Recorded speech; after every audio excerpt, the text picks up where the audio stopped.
Hello friends, welcome to new blog. আর আজকে আমি বেরোচ্ছি ঘুরতে।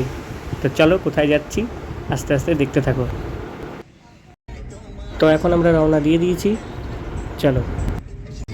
এখানে রাস্তার দুপাশের ভিউটা জাস্ট অসাধারণ ছিল, আর সেই সঙ্গে গাড়িতে গানও চলতে থাকে। আর আমরা এগোতে থাকি জয়পুরের দিকে। খুব বড় জঙ্গল, ঘন জঙ্গল হচ্ছে এই জয়পুরের জঙ্গল। প্রায় এখানে হাতি রাস্তা পারাপার করে। তা আমরা সেটাই আলোচনা করছিলাম যে হঠাৎ যদি চলে আসে তাহলে কি হতে পারে।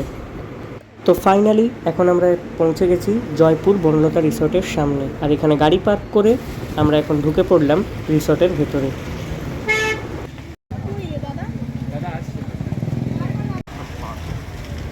এই ফার্স্ট টাইম আমি ভেতরে ঢুকলাম, জাস্ট দারুণ লাগছে এক কথায়। আবার ঢুকতে ঢুকতেই দেখতে পেয়ে গেলাম এক্কা গাড়ি। এই এক্কা গাড়ি দিয়ে এখানে পুরো এরিয়াটা ঘুরে দেখা যাচ্ছে সামান্য কিছু টাকার বিনিময়ে। আর এখানে সবথেকে সুন্দর যে জিনিসটা আমার লেগেছে সেটা হচ্ছে গাঁদা ফুলের এই বাগান। প্রচুর প্রচুর পরিমাণে গাঁদা ফুল, এবং এক একটা সাইজ একবার দেখো তোমরা, যাকে বলা হয় জাম্বো গাঁদা। প্রচুর পরিমাণে রয়েছে, পুরো ঘন ডিপ একদম গাঁদার জঙ্গল। দারুণ লাগছিল। তাই এখানে একটু ফটো সেশন না করলে তো চলে না, তাই আমাদের এখন এখানে চলতে থাকে ফটো সেশন। আমিও স্টাইল মেরে কিছু ছবি এখানে তুলে ফেলি। আসলে এখানে জায়গাটাই এমন, ছবি না তুলে থাকা যায় না। তারপর আমরা আবার এগিয়ে চলি বাগানটার অন্য দিকে। এখানে বাগানটার ম্যাক্সিমাম জুড়েই শুধু গাঁদা ফুলই তোমরা দেখতে পাবে, হিউজ পরিমাণে রয়েছে। আর পাতাগুলোর সাইজও নেহাত কম নয়। বাগানের এই পাশটাতেও আরও গাঁদা লাগানো রয়েছে, তবে এগুলো চারা। আরও তাছাড়াও অন্যান্য ফুলও রয়েছে, বাঁধাকপি, ব্রোকলি। ওই দেখো এক্কা গাড়িতে করে পুরো এরিয়াটা ঘোরাচ্ছে।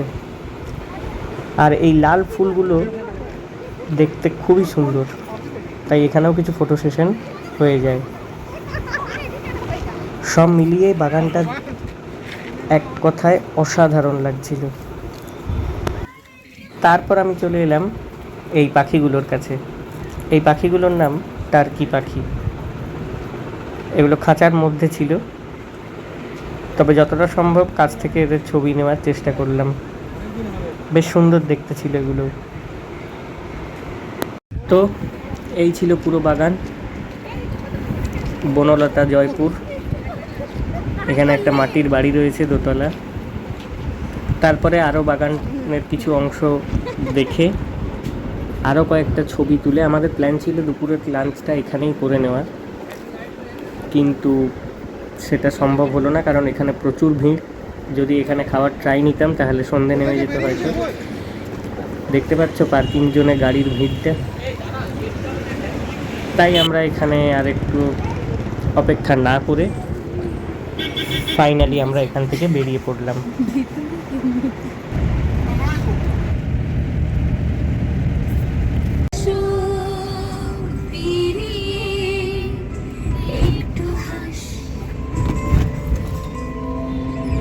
তারপর ফাইনালি আমরা চলে আসি বিষ্ণুপুর, এবং এখানে এসেই প্রথমেই এখানে ছিন্নমস্তা দেবীর মন্দির দর্শন করা শেষ করে তারপর আমরা চলে আসি এখানেই একটা দোকানে লাঞ্চ করতে। লাঞ্চের মেনু ছিল চিকেন বিরিয়ানি। এবং তারপর আমরা চলে আসি হাঁটতে হাঁটতে এখানে বিখ্যাত পোড়ামাটির হাট, যেটা প্রত্যেক বছর শীতকালে এখানে শনি আর রবিবার ধরে হয়। তো চলো এখন আমরা চলে যাচ্ছি সেই হাটের ভেতরে। এখানে রাস্তার ধারে একটা মাটির শাঁখ তৈরি করা আছে, এই দেখো। আর এই পাশটা একটুখানি উঁচু হয়ে উঠে গেছে অনেকটা, সেই পাহাড়ি এলাকার মতো। আর রাস্তার বাঁ দিকে হচ্ছে হাটটা বসেছে। তো চলো এবারে হাটের ভেতরে ঢুকছি।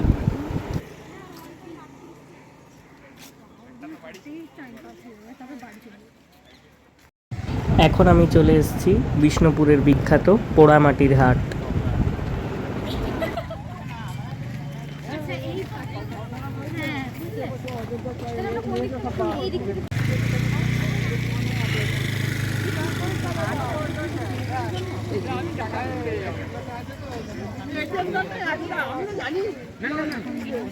এই হাটে অনেক কিছুই জিনিস পাওয়া যায়। যেমন কাঠের বিভিন্ন ধরনের জিনিস, মাটির বিভিন্ন রকম জিনিস, গলার হার মেয়েদের, কানের দুল ডিজাইন করা, রং করা সুন্দর সুন্দর ডিজাইন, এছাড়াও মাটির ঘোড়া, হরিণ, চাকি, বেলনা থেকে শুরু করে রুমাল, গামছা, গায়ের চাদর সমস্ত কিছুই এখানে পাওয়া যায়। তবে দাম একটু বেশি, দরাদরি করার চেষ্টা করতে হবে। সব ক্ষেত্রে দরাদরি করেও কিছু ফল পাওয়া যায় না, তাও চেষ্টা করা তো ভালো। চলো ওদিকে যাবে না?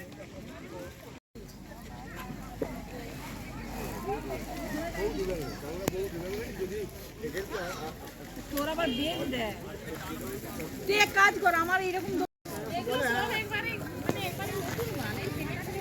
যেহেতু নামটা পোড়ামাটির হাট, তাই পোড়ামাটির জিনিসই এখানে বেশি এবং এটাই এখানের স্পেশালিটি।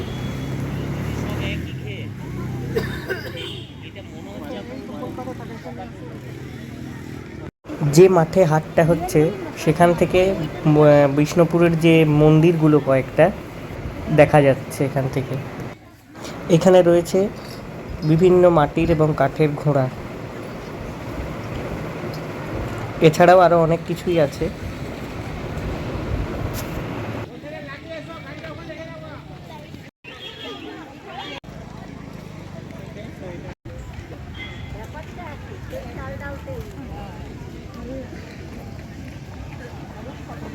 পর আমরা ঘুরতে ঘুরতে চলে আসি আইসক্রিমের দোকানে। যদিও শীতকাল, তাও আইসক্রিমের ছুটি নেই। আর এখানে সবই পাওয়া যায়, পাঁপড় ভাজা, চা, পকোড়া, সব রকম খাবারও এখানে অ্যাভেলেবেল।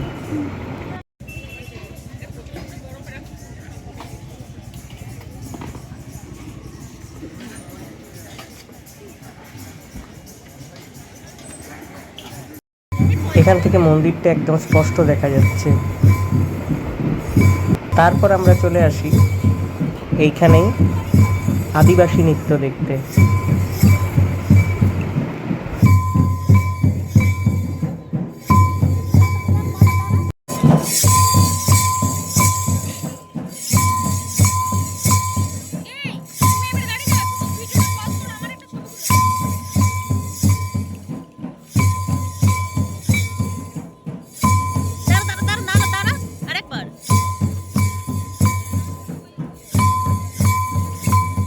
পর পুরো হাট ঘোরা শেষ করে এখন আমরা এখান থেকে বেরিয়ে পড়ছি, গাড়িতে উঠে পড়েছি আর এরপর এখান থেকে বেরোনোর পালা।